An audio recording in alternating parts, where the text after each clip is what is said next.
4 980 militaires ont été déployés au sein de l'armée nationale unifiée du Soudan du Sud, alors que le pays prévoit la tenue des élections générales en décembre 2024. Le mécanisme de surveillance et de vérification du cessez-le-feu et des arrangements de sécurité transitoires estime qu'il s'agit de 6% des objectifs fixés par l'accord de paix revitalisé de 2018, soit 83 000 hommes. L'organisme de surveillance de la paix au Soudan du Sud exprime des inquiétudes sur la pacification du processus électoral à venir.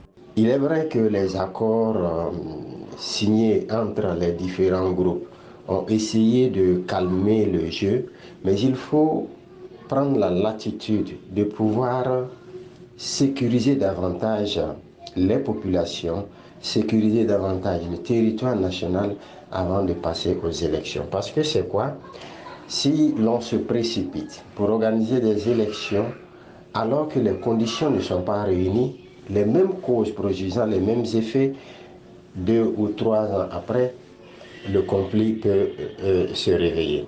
Depuis 2020, les autorités ont commencé à former les membres des forces de sécurité, principalement issus des programmes de désarmement des groupes armés rebelles. Dans les rangs des membres déployés des forces unifiées de l'armée populaire de libération du Soudan dans l'opposition et de l'Alliance de l'opposition du Soudan du Sud, des plaintes s'élèvent. Tout d'abord exclus du fichier solde de l'État, ils réclament le versement de leur salaire depuis octobre 2023.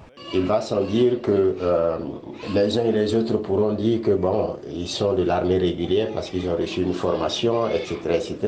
Mais il faut trouver les moyens pour pouvoir apaiser les cœurs et les esprits afin de pouvoir avoir au sein de l'armée une unicité, une union et une cohérence dans l'application des salaires, que ce soit pour les militaires issus des groupes rebelles ou que ce soit des militaires issus de l'armée nationale.